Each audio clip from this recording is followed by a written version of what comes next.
जी हाँ, अस्सलाम वालेकुम। Motivation letter, letter of motivation, statement of purpose, वो इम्पॉर्टेंट लेटर है जिसकी बेस पे आपका फॉरेन स्टडीज़ में एडमिशन, चाहे वो सेल्फ फाइनेंस पे है चाहे वो स्कॉलरशिप पे है, वो डिसाइड होता है। इसको लिखने में या इसको समझने में जितनी जल्दी आप करेंगे, जितना इसको आप इग्नोर या स्किप करेंगे, उतनी जल्दी ही वो आपकी एप्लीकेशन उठा के वो फेंकेंगे। तो ये बात याद रखें कि सबसे इम्पॉर्टेंट चीज़ जो आपका एडमिशन डिसाइड करती है फॉरेन यूनिवर्सिटी में, चाहे वो बैचलर के लिए चाहे मास्टर के लिए, वो है आपका लेटर ऑफ मोटिवेशन। ये वो एक पेज है जो आपकी डेस्टिनी को डिसाइड करता है, जो आपके एडमिशन के हवाले से बहुत ज़्यादा इंपॉर्टेंस रखता है। आज की वीडियो में मैं इसके बारे में कंप्लीट बात करूंगा, कौन सी चीज़ें इसमें नहीं करनी चाहिए, कौन सी करनी चाहिए, कैसे करनी है, और कैसे एक परफेक्ट लिखा हुआ लेटर ऑफ मोटिवेशन आपके सामने स्क्रीन पे लाऊंगा, जिसकी बेस पे बच्चे का फॉरेन यूनिवर्सिटी में ऑलरेडी एडमिशन हो चुका है और अच्छी टॉप रैंक यूनिवर्सिटी में हुआ है। वीडियो को बिल्कुल भी स्किप नहीं आपने करना। अगर स्किप कर दिया तो जिद्दां तुसीं इहनूं स्किप कर दे पे इदां ही तुहाडा एडमिशन जो ना बड़े आराम से स्किप हो जाना है। ठीक है, तो चलते हैं वीडियो की तरफ।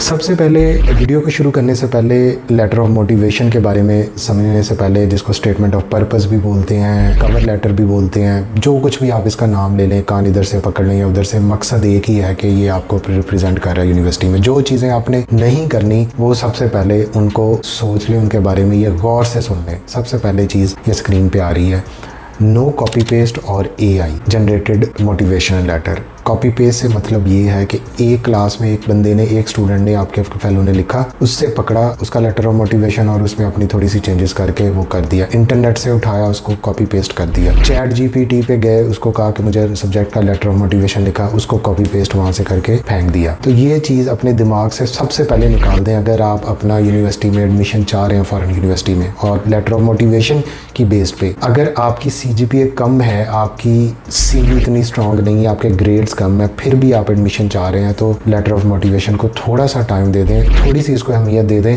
तो आपका बड़ा अच्छा एडमिशन भी हो सकता है और स्कॉलरशिप भी मिल सकता है। तो कॉपी पेस्ट से इसको अवॉइड करना है। सेकंड चीज़, कोई भी ऐसे खुशामदी सेंटेंस जो आपको घिसे पिटे सेंटेंस आपको इंटरनेट से मिलते हैं, जो हर लेटर ऑफ मोटिवेशन में लिखे होते हैं, जिसमें खुशामद आपकी बेतुकी खुशामद भरी होती है कि मैं आपके घर के जो आके सफाई भी करूँगा यूनिवर्सिटी की और वहाँ पे वॉशरूम भी साफ़ करूँगा, तो इस तरह के कोई सेंटेंस यूज़ ना करें जो रेगुलर में है, जो बड़े, जिस तरह हज़ारों साल नरगिस अपनी बेनूरी पर होती है, तो इस तरह के जो कॉमन शेर हैं, जो कॉमन सेंटेंस हैं इंग्लिश के, इनको अवॉइड करें। थर्ड चीज़ पे, एक ही मोटिवेशन लेटर बना के आपने अपनी ज़िंदगी को आसान नहीं कर लेना कि जिथे अप्लाई किया बस वही लेटर ऑफ मोटिवेशन उत्ते अपना सब्जेक्ट यूनिवर्सिटी, कई शहजादे था यूनिवर्सिटी का नेम, सब्जेक्ट का नेम भी चेंज नहीं करते और वैसे ही बस टका टकार है।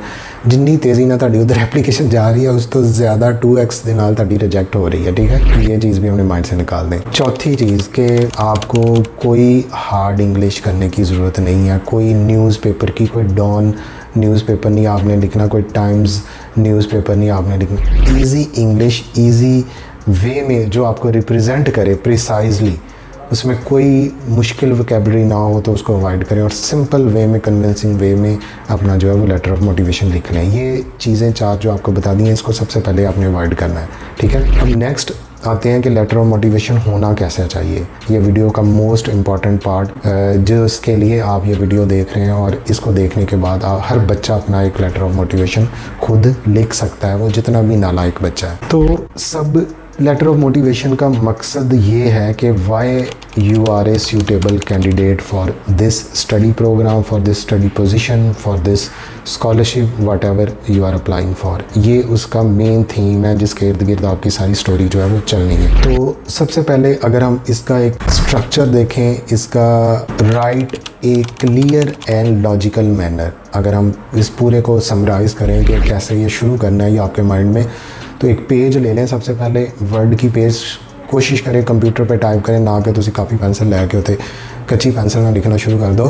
तो प्रॉपर वे में लैपटॉप खोलें, अपना सिस्टम खोलें, मोबाइल नहीं, उस पर बैठें और एक लॉजिकल वे में, स्टोरी वाइज में, जो आपके माइंड में, पहले इन पॉइंट्स को लिख लें वीडियो में जो आपको नज़र आ रहे हैं, और इसके बाद इसको जो है वो आपने टाइप करना शुरू कर देना है।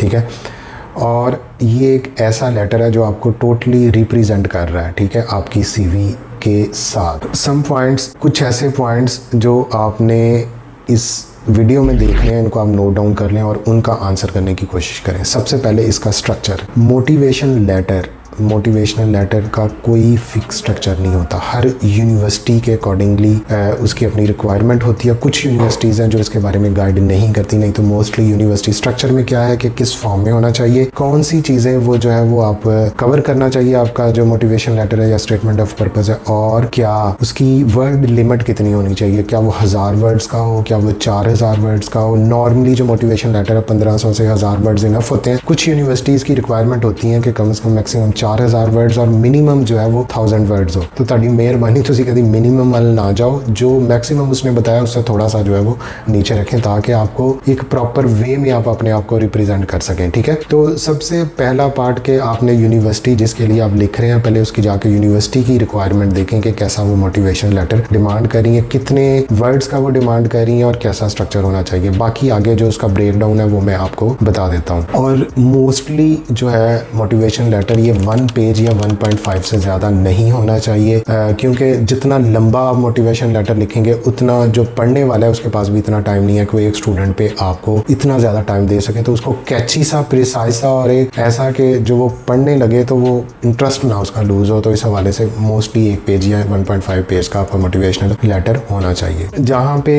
इसका जो कोई आपको पैराग्राफ फॉर्म में भी आप लिख सकते हैं, पूरा 1 पेज भी लिख सकते हैं, लेकिन वो बोरिंग हो सकता है। मैं उसको आपको रिकमेंड नहीं करता। मैं रिकमेंड करता हूँ कि जब भी मोटिवेशन लेटर लिखें तो उसको हेडिंग वाइज लिखें, कम से कम 3 से 4 हेडिंग्स हों और उस हेडिंग के अंदर आगे फर्दर डिटेल हो और जो चीज़ आपने हाईलाइट करनी है वो बोल्ड फॉर्म में हो ताकि रीडर को उस चीज़ पे डायरेक्ट जो है वो नज़र पड़ सके। ठीक है, अब मैं इस वीडियो के एंड पे आपको एक सैंपल भी दिखाऊंगा कि कैसा होना चाहिए। उसके लिए मैं आपको जल्दी से जो है वो अभी पॉइंट्स बता देता हूँ, तो फिर उसके बाद लेटर दिखा रहा हूँ। तो सबसे पहले इंट्रोडक्शन में आपने अपना जनरली जो लेटेस्ट आपकी डिग्री कंप्लीट हुई है उसको हवाले से, या आपने जो अपने आप का नाम और जिस सिटीज़न पाकिस्तान से हैं वो सिटीज़न ऑफ पाकिस्तान और जिस प्रोग्राम के लिए अप्लाई करना है वहाँ से आपने शुरू करना है। इसकी सिंपल ये डिपेंड करता है कि आप 2 लाइन्स की भी हेडिंग लिख सकते हैं। For example I am dash as citizen of Pakistan and applying for masters in smart power system, a 2-year full graduate program at your esteem institution. ये 2 लाइन्स जो है ना, इसमें स्मार्ट पावर सिस्टम्स को आप बोल्ड कर सकते हैं। मैं अब आपको कंप्यूटर स्क्रीन पे इसके जो पार्ट्स हैं वो आपको बता रहा हूँ।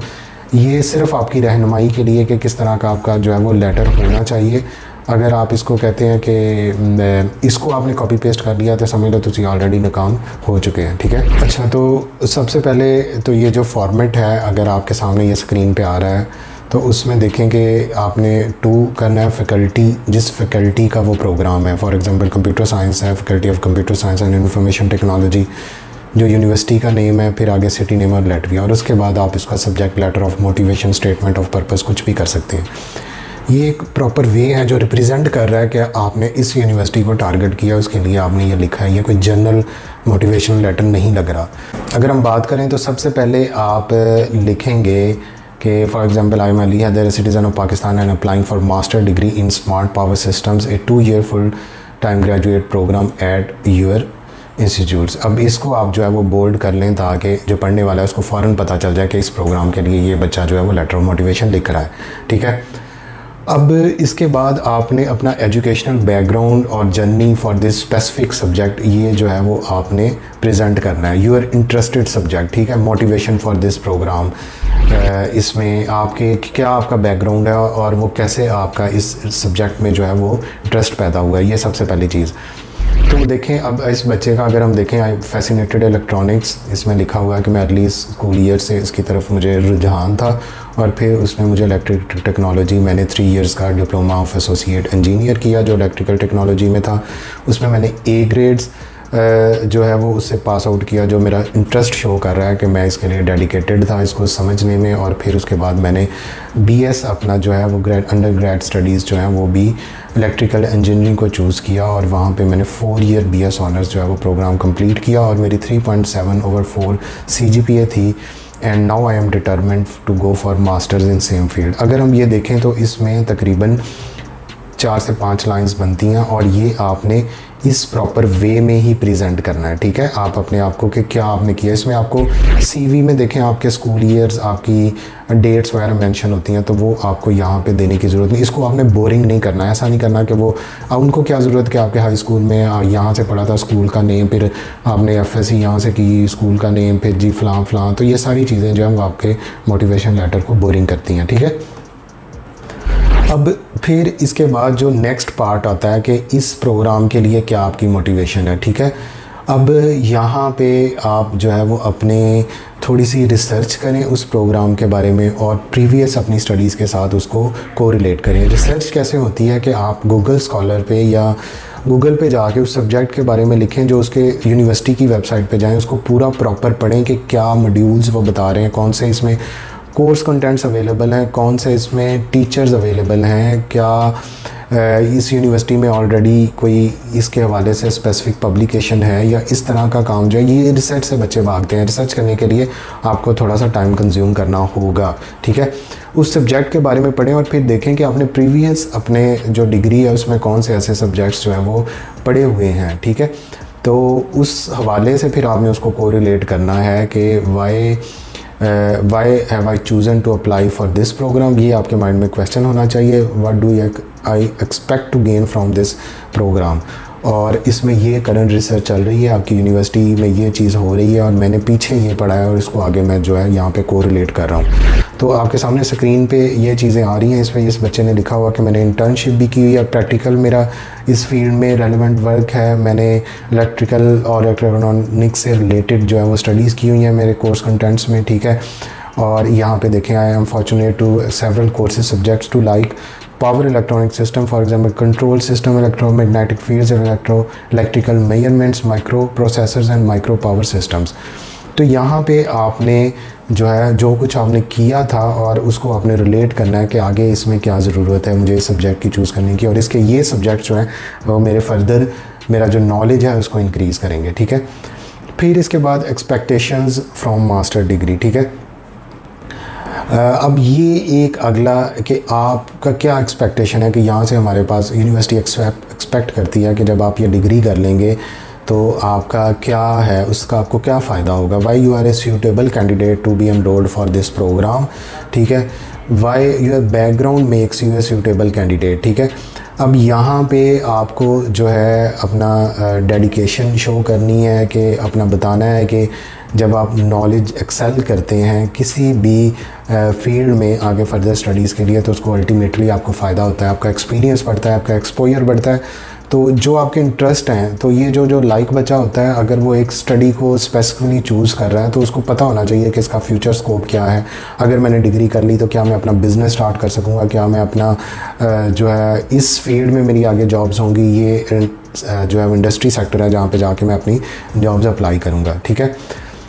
इसके बाद लास्ट जो पार्ट है कि फ्यूचर प्रॉस्पेक्ट्स एंड गोल। यहाँ पे आपने बताना है कि यहाँ तो आपने जब ये कोर्स कर लिया उसके बाद अपनी कोई कंपनी खोलने वाले हैं, डेफिनेटली आपने फ़र्स्ट ये प्रायोरिटी करनी है कि मैं अपने कंट्री में वापस आऊँगा, यहाँ पे मेरे पास जॉब के ज़्यादा स्ट्रक्चर्स हैं, जॉब की ज़्यादा अपॉर्चुनिटीज़ होंगी, ज़्यादा मेरे पास मौके होंगे, एक इंटरनेशनल एक्सपोजर होगा। मैं जिस भी कंपनी में जॉब करूँगा तो मेरे प्रमोशन, मेरी डीलिंग, ये कुछ आपको अपने फ्यूचर कैरियर के बारे में लिखना है, फ्यूचर गोल्स के बारे में लिखना है। तो ये सारी चीज़ें आपके माइंड में एक पहले रफ़ फॉर्म में जो है वो ये पॉइंट्स होने चाहिए। इसके बाद उसको लिखें, एक दफ़ा लिखें, फिर उसको प्रिसाइज़ करें, फिर 2 दफ़ा लिखें, 3 दफ़ा। तो जब आप कम से कम अपने एक जो ड्राफ्ट है उसकी 10 टाइम्स रिवीजन करवा के किसी एक्सपर्ट से उसको रिव्यू करवा लेंगे तो आपका एक बहुत अच्छा मोटिवेशन लेटर तैयार हो जाएगा।